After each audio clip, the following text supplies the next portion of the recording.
Welcome to the Deep Dive. Today, we're going to be exploring the Book of Numbers.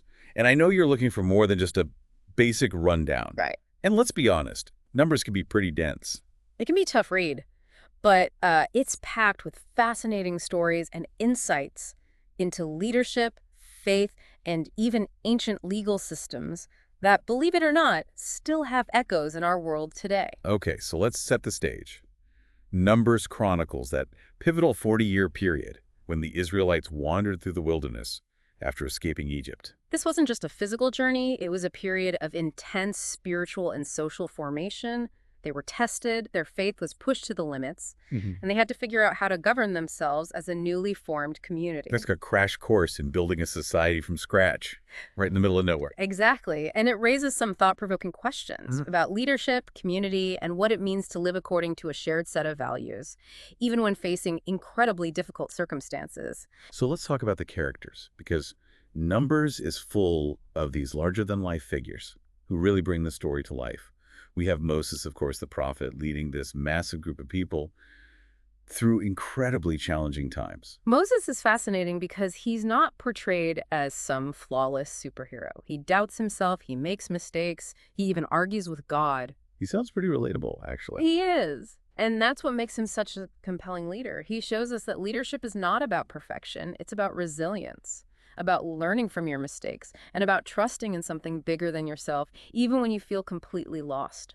I've always been intrigued by the story of Korah's rebellion. It wasn't just a challenge to Moses' authority, it was a full-blown uprising against the established order. What can we learn from that, especially when it comes to managing dissent and navigating power dynamics? Korah's rebellion reminds us that even in the most cohesive groups, there will be dissenting voices. The key is not to silence those voices, but to understand the root cause of their discontent. So it's not just about maintaining order. It's about addressing the underlying issues that are driving the conflict. Precisely. Korah felt that he and his followers were being marginalized, their voices unheard. And while their actions were ultimately destructive, their grievances highlight the importance of inclusive leadership, of ensuring that all members of a community feel valued and heard. That's such valuable insight. And it's definitely relevant to how we lead and manage teams today. Speaking of leadership transitions, let's talk about Joshua. He's often seen as this model of faithful obedience, stepping in to lead the Israelites into the Promised Land. Joshua represents the next generation of leadership. He embodies courage, determination, and a deep trust in God's vision. But what's interesting is that his appointment wasn't without its challenges. There was some anxiety about the future, right? A new leader, a new era. It must have been a pretty uncertain time. Absolutely. And that uncertainty highlights the importance of mentorship and preparation. Moses had to intentionally equip Joshua for the role, passing on not just knowledge and skills, but also that crucial sense of vision and purpose. It reminds us that preparing future leaders isn't just about identifying potential. It's about active mentorship and guidance. Okay, so we've got these complex characters navigating a truly challenging situation. But Numbers isn't just about leadership drama. It's also filled with all these detailed laws and rituals that govern the Israelite community. To be honest, when I first read Numbers, those sections kind of lost me. What's the significance of all those rules and regulations? Those laws might seem like a bunch of dry details, but they were actually essential to creating a sense of order and shared identity in this newly formed community. They weren't just arbitrary rules, they reflected a deeper set of values, a way of life that aimed to create a just and cohesive society. So it's not just about following the letter of the law. It's about understanding the underlying principles and how those principles shape their way of life. Exactly. Take, for example, the laws around ritual purity. These weren't just about physical cleanliness. They symbolized a deeper spiritual state, a striving for holiness and right relationship with God and with each other. It's almost like they saw a connection between their outward actions and their inner state of being, right? Absolutely. It's an idea that resonates with a lot of spiritual traditions, even today, where the emphasis is on cultivating inner peace and aligning your actions with your values. So how does this idea of ritual purity translate to our modern world? What are the laws that govern our lives? It's a great question. Today, we might talk about ethics or integrity instead of ritual purity. But the core principle is similar. We're constantly making choices that reflect our values, shaping who we are and how we interact with the world. Think about your own life, your work, your relationships. What are the guiding principles that inform your decisions? That's a really thought-provoking question. It makes you realize that even though we might not have those ancient rituals, we still have a set of values, whether we're conscious of them or not, that are shaping our lives. And that's one of the things that makes the Book of Numbers so fascinating. It challenges us to examine our own values and consider how our actions reflect who we are and what we believe in. All right, so we've talked about the leadership challenges, the significance of the laws, and how those ancient ideas still resonate today. But Numbers is also full of these powerful stories, like the one about the spies sent into Canaan, that have a lot to teach us about perspective, fear, and the importance of trusting in something bigger than ourselves. What are some of the key narratives that stand out to you? Well, the story of the spies is a great example of how our perspective can shape our reality.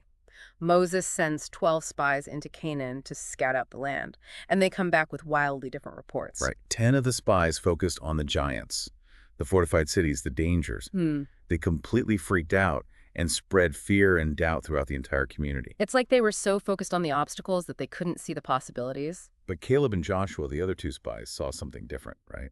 They did. They saw the abundance of the land, the opportunity, and they encouraged the Israelites to trust in God's promise. Okay, so two very different perspectives, two very different narratives about the same situation. How do we navigate that kind of conflicting information?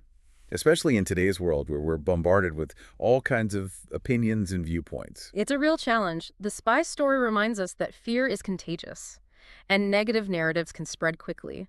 It takes courage and discernment to step back, assess the situation, and choose to focus on the possibilities, even when surrounded by doubt and negativity. It makes you wonder, Hmm.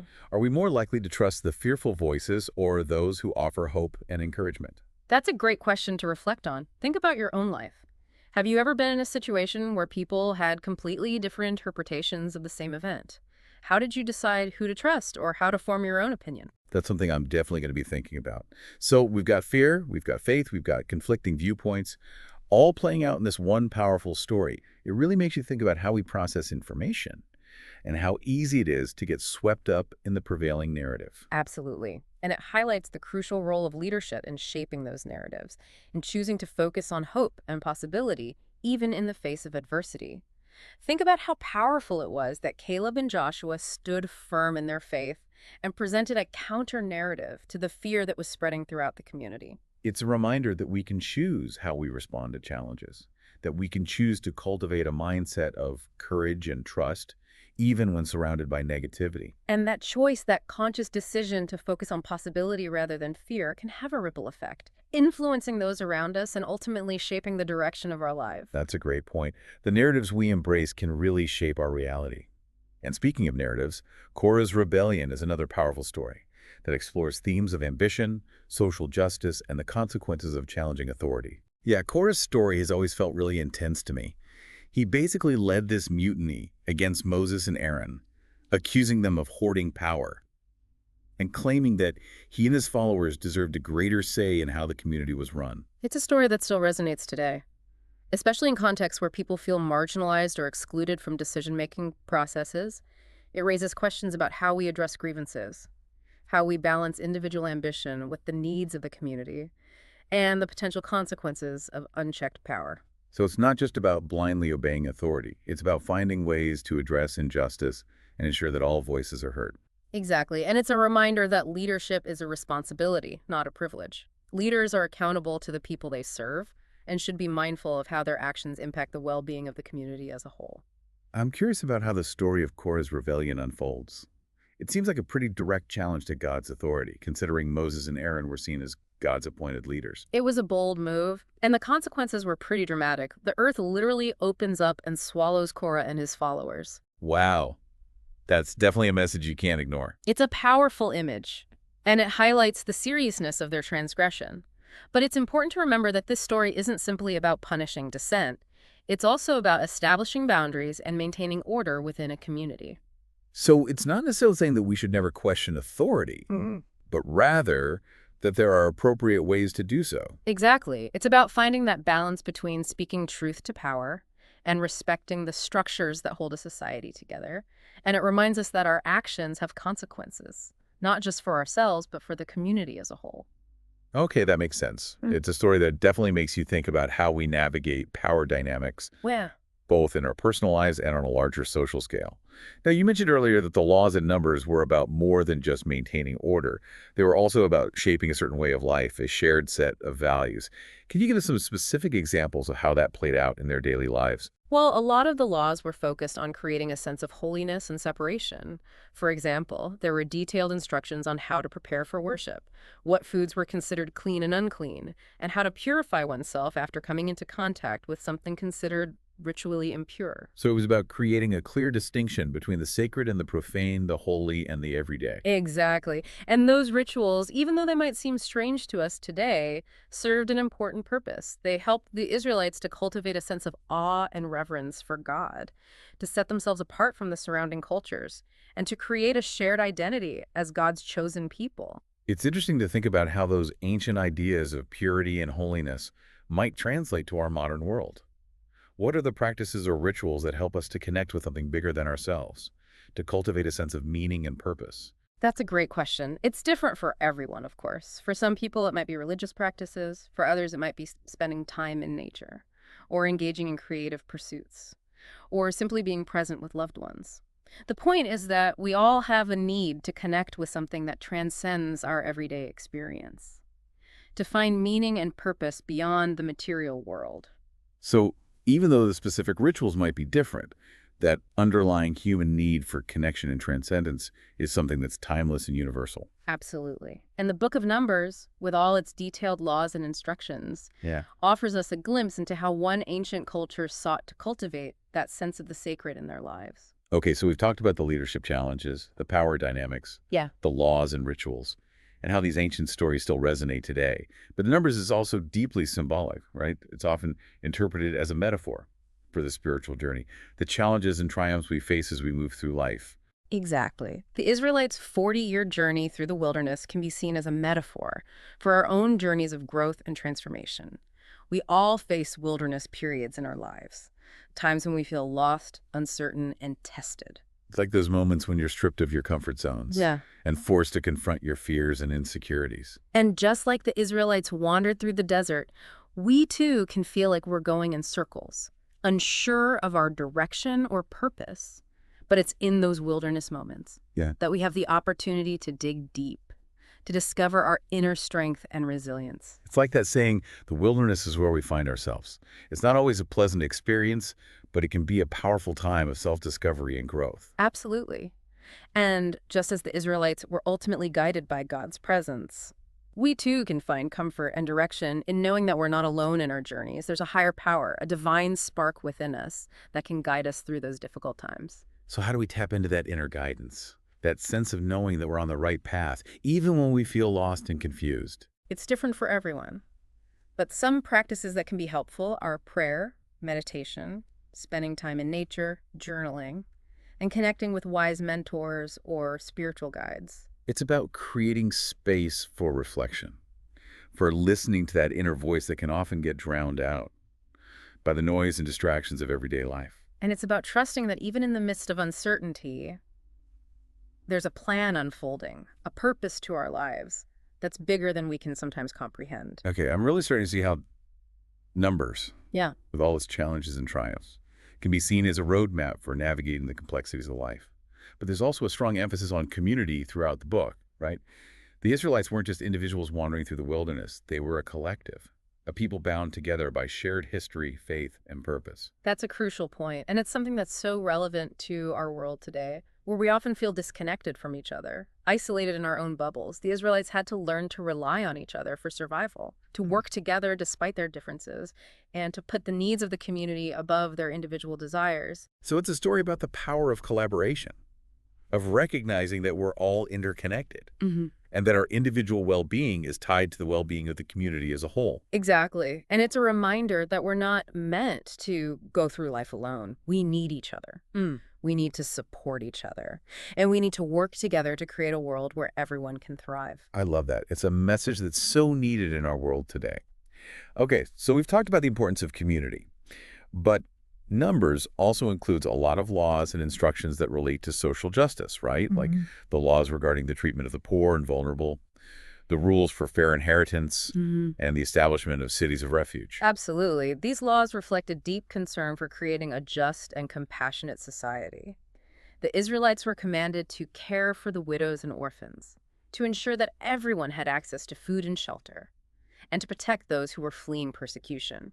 It's like they were trying to build a safety net, a system that would prevent people from falling through the cracks. Exactly. And it's fascinating to see how those ancient principles of social justice still resonate today. We're still grappling with issues of poverty, inequality, and the need to create a world where everyone has the opportunity to live a dignified life. So in a way, Numbers is not just a story about the past.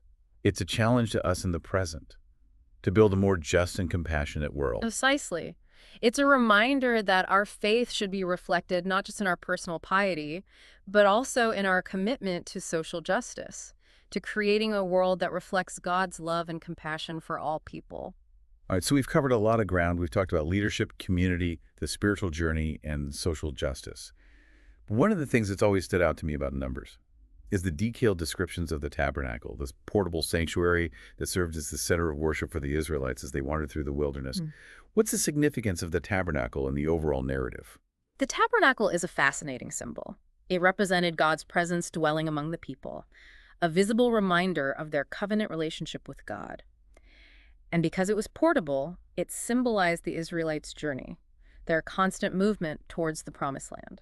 So it was like a physical manifestation of their faith, a reminder that God was with them wherever they went. Exactly. And it's interesting to think about how we create those spaces of sacredness in our own lives.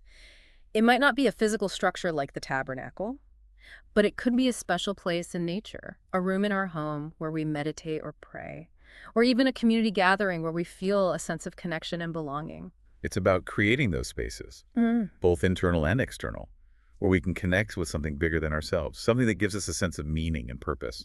And it's about recognizing that the sacred is not limited to specific places or rituals. It can be found in the everyday moments of our lives, in the beauty of nature, in the kindness of strangers, and in the love we share with those around us. Okay, so we've talked about the tabernacle as a symbol of God's presence and the importance of creating sacred spaces in our own lives.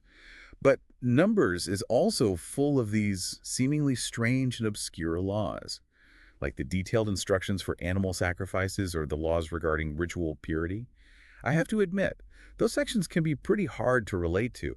What's the point of all those rules and regulations? It's true that some of the laws in Numbers can seem pretty foreign to us today, but if we look beyond the literal interpretations, we can uncover deeper meanings and principles that are still relevant.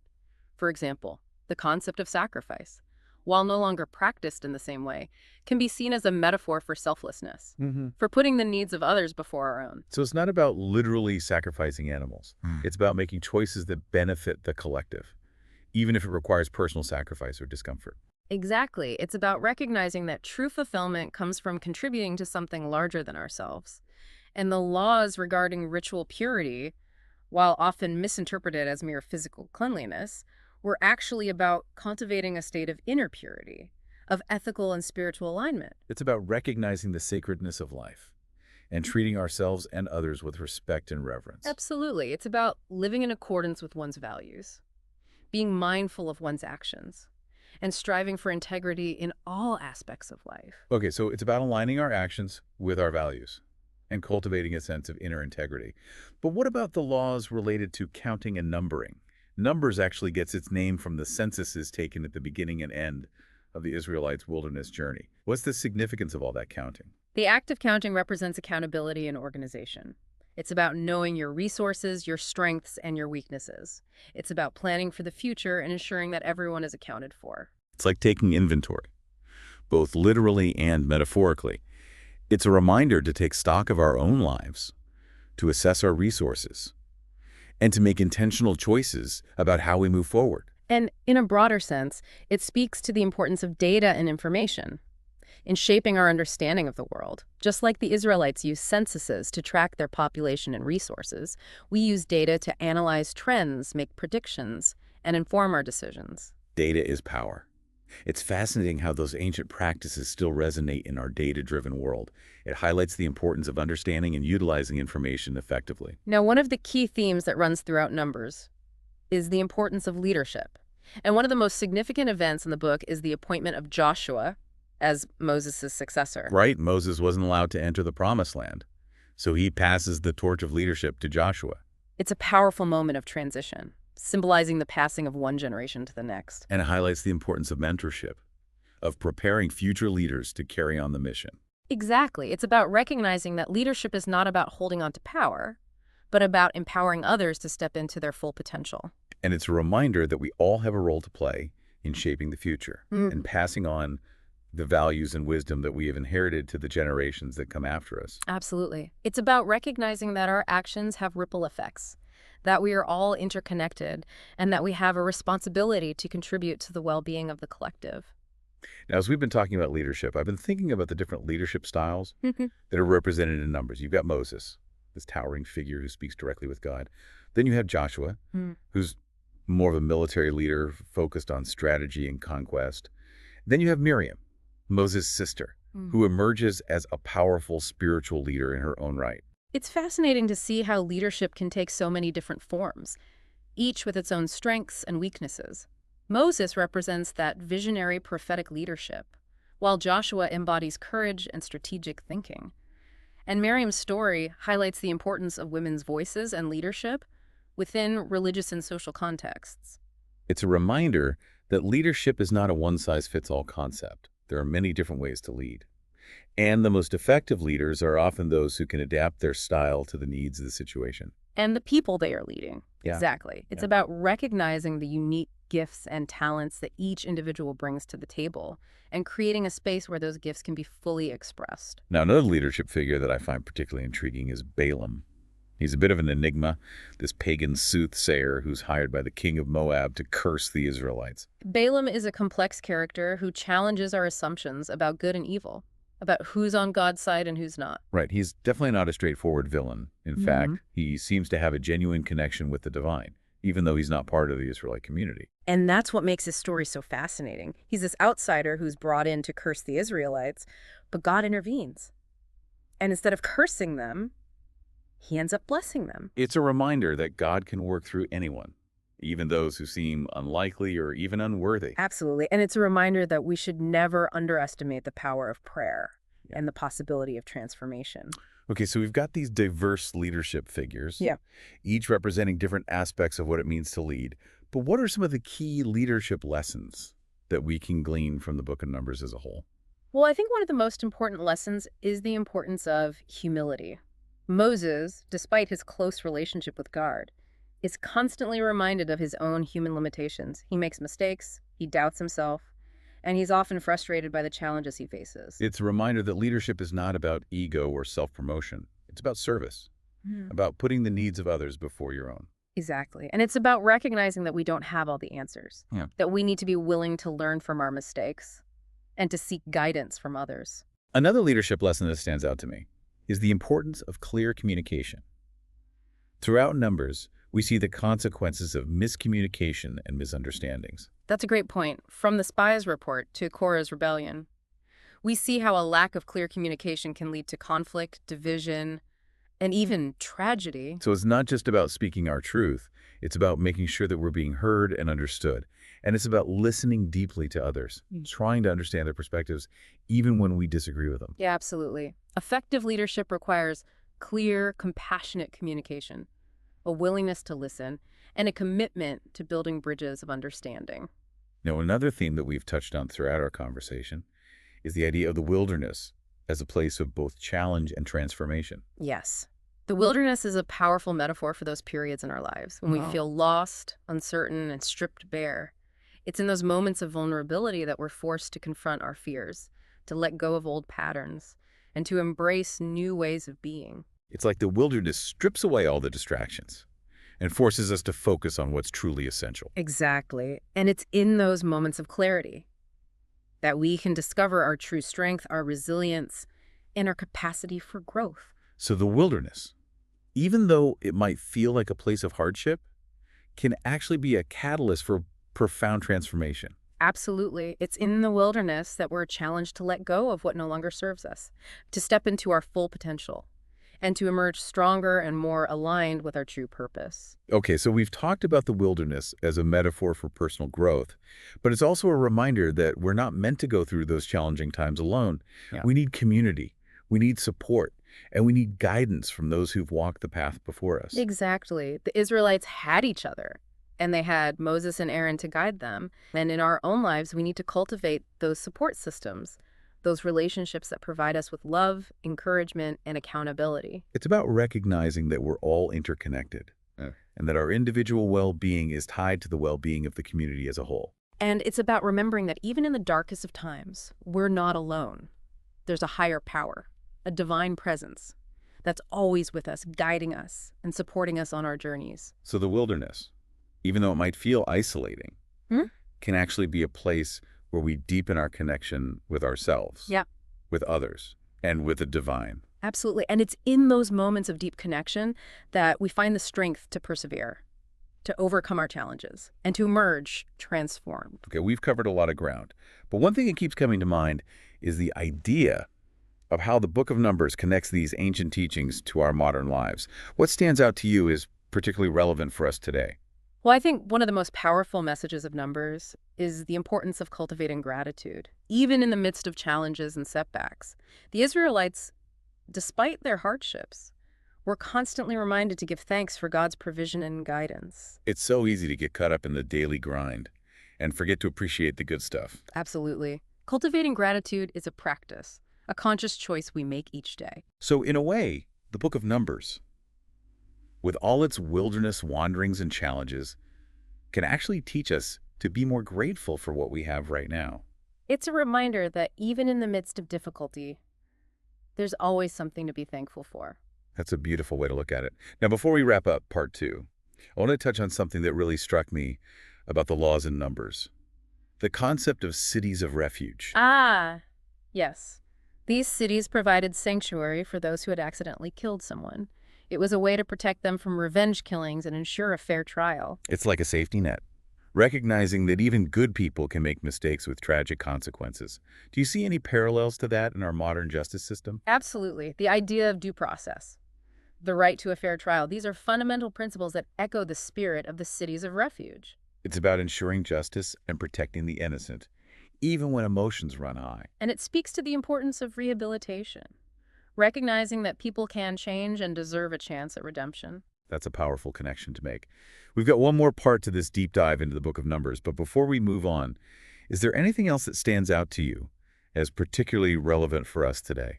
I think the Book of Numbers challenges us to think deeply about how we live our lives, how we treat each other, and how we create a more just and compassionate world. It's not just a collection of ancient stories and laws. It's a living document that speaks to the deepest longings of the human heart. It's a reminder that even though these stories were written thousands of years ago, they still have the power to inspire, challenge, and transform us today. It really is amazing how these ancient texts can still speak to us so directly, even across thousands of years. As we wrap up our deep dive into Numbers, I'm curious to hear your thoughts on the ending of the book. The Israelites finally reached the Promised Land after all those years of wandering. What are some of the key takeaways from that final chapter? Well, the ending of Numbers is both triumphant and bittersweet. It's a culmination of their long journey, a fulfillment of God's promise. But it's also a time of transition, as a new generation prepares to enter the land, leaving behind those who died in the wilderness. It's like that saying, the journey is just as important as the destination. It makes you think about how we navigate those transitions in our own lives, letting go of the past and embracing the future. And it's a reminder that even when we reach our goals, there's always a new horizon, a new challenge, a new chapter waiting to be written. The Israelites' story doesn't end with them entering the Promised Land. It continues as they face new challenges, new conflicts, and new opportunities to live out their faith and their calling. So it's not just about reaching the destination. It's about what we do once we get there. It's about continuing to grow, to learn, and to evolve, even when we've achieved our goal. Yeah. Exactly. And I think that's one of the most important messages of Numbers, and really of the entire Bible. Life is a journey, a constant process of growth and transformation. There are mountains to climb, valleys to cross, and wilderness periods to navigate. But through it all, we have the opportunity to deepen our faith, to strengthen our relationships, and to discover the fullness of who we are created to be. That's a beautiful way to put it. It makes you realize that there's always more to learn, more to experience, and more to become, no matter where we are in our journeys. As we wrap up our deep dive into the Book of Numbers, what are some of the key takeaways that you hope listeners will carry with them? I hope listeners will walk away with a deeper appreciation for the richness and complexity of the Book of Numbers. It's not just an ancient text filled with dry laws and confusing genealogies. It's a story of faith, resilience, leadership, community, and the enduring power of the human spirit. It's a story that challenges us to think deeply about how we live our lives, how we relate to each other, and how we make sense of the world around us. And I hope listeners will be inspired to explore the Book of Numbers for themselves, to delve into its stories, its characters, its laws, and its symbolism. There's so much wisdom to be gleaned from this ancient text, and I believe it has the power to speak to us in profound ways, even today. So it's not just about understanding the past, it's about applying those ancient teachings to our lives in the present and allowing them to shape the future we're creating. Exactly.